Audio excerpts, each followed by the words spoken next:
Today special வெண்பூசணியும் chicken கறியும் வச்சு ஒரு குழம்பு தான் பார்க்க போகிறோம். வாங்க வீடியோக்குள்ளே போகலாம். அதுக்கு 2 டேபிள் ஸ்பூன் எண்ணெய் ஊற்றிக்கோங்க. 1/2 டீஸ்பூன் சோம்பு, 1/2 டீஸ்பூன் சீரகம், இது நல்லா பொரிஞ்சு வந்ததுக்கப்புறம் இது கூட 20 சின்ன வெங்காயத்தை பொடி பொடியாக கட் பண்ணி வச்சுருக்கேன், அதையும் ஆட் பண்ணிக்கோங்க. கொஞ்சமாக கருவேப்பிலை, 2 பச்சை மிளகாயும் ஆட் பண்ணி சின்ன வெங்காயம் நல்லா கண்ணாடி பதம் வர வரைக்கும் வதக்கி எடுத்துக்கோங்க. இஞ்சி பூண்டு பேஸ்ட் 1 டேபிள் ஸ்பூன் எடுத்துக்கோங்க. இது பச்சை வாசனை போகிற வரைக்கும் வதக்கி எடுத்துக்கோங்க. இஞ்சி பூண்டோட பச்சை வாசனை போனதுக்கப்புறம் 2 தக்காளி நறுக்கி வச்சுருக்கேன், அதையும் இது கூட ஆட் பண்ணிக்கோங்க. கொஞ்சமாக உப்பு சேர்த்து நல்லா வதக்கி எடுத்துக்கோங்க. தக்காளி ஓரளவுக்கு வதக்கி எடுத்துக்கோங்க. அதுக்கப்புறம் இது கூட 1 டேபிள் ஸ்பூன் மல்லித்தூள், 1 டேபிள் ஸ்பூன் மிளகாய்த்தூள், 2 table spoon chicken masala, 1/2 teaspoon மஞ்சள் தூளும் ஆட் பண்ணி கொஞ்சம் கிளறிட்டு அதுக்கப்புறம் கொஞ்சமாக தண்ணி ஊற்றி இது நல்லா மிக்ஸ் பண்ணி எடுத்துக்கோங்க. இது கூட சிக்கன் ஆட் பண்ணணும். அந்த சிக்கன் பீஸ் பார்த்திங்கன்னா பிரியாணிக்கு கட் பண்ணுற மாதிரி கட் பண்ணி வாங்கிக்கோங்க. 1/2 கிலோ சிக்கனை இப்போ இது கூட ஆட் பண்ணி ஒரு மிக்ஸ் பண்ணிக்கலாம். இப்போதைக்கு தண்ணி எதுவும் ஆட் பண்ண வேண்டாம், ஏன்னா சிக்கன்லேருந்தே தண்ணி வரும். இப்போ ஒரு மூடி போட்டு மூடி வச்சிடலாம். ஒரு 5 நிமிஷத்துக்கு லோ ஃப்ளேமில் வச்சு ஃப்ரை பண்ணுங்கள். 5 நிமிஷத்துக்கு அப்புறம் கொஞ்சமாக தண்ணி ஊற்றி மறுபடியும் மிக்ஸ் பண்ணி எடுத்துக்கோங்க. கொஞ்சம் கொஞ்சமாக சிக்கனுக்கு தண்ணி ஊற்றி மிக்ஸ் பண்ணால் தான் அதோட டேஸ்ட்டும் ஃப்ளேவரும் நல்லாயிருக்கும். நீங்கள் மொத்தமாக தண்ணி ஊற்றிங்கன்னா அதோட ஃப்ளேவர் காட்டாது.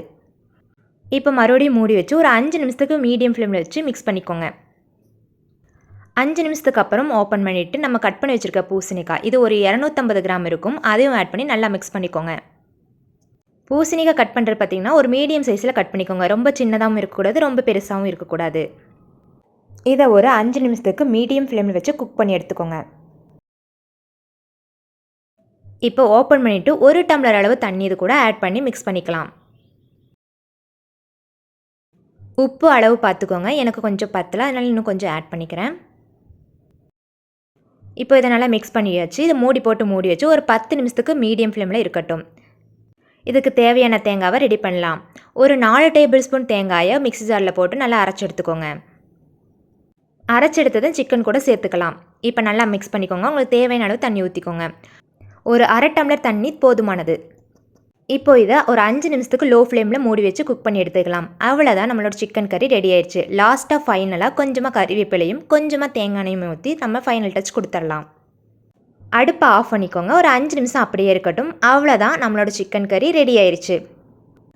அவ்வளோதான், சூப்பரான சிக்கன் கறி சண்டே ஸ்பெஷலாக ரெடி ஆயிடுச்சு. இதை நீங்களும் உங்கள் வீட்டில் ட்ரை பண்ணி பார்த்துட்டு எப்படி இருக்குன்னு கமெண்ட் பண்ணுங்கள். இன்னொரு ரெசிபியோட நாளைக்கு பார்க்கலாம். உங்களிடமிருந்து விடைபெறுவது ஹாசினி அச்சு. டாடா, பபாய்.